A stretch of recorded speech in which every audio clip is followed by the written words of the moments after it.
You ask Tiger to solve.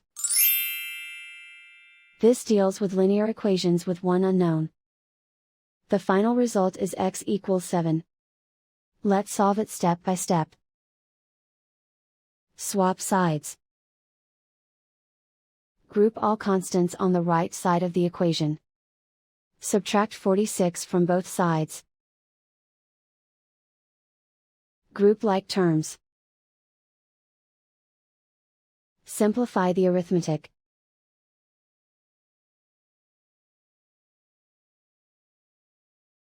Isolate the x. Divide both sides by -3. Cancel out the negatives. Simplify the fraction. Cancel out the negatives. Find the greatest common factor of the numerator and denominator. Factor out and cancel the greatest common factor. And so the final result is x equals 7.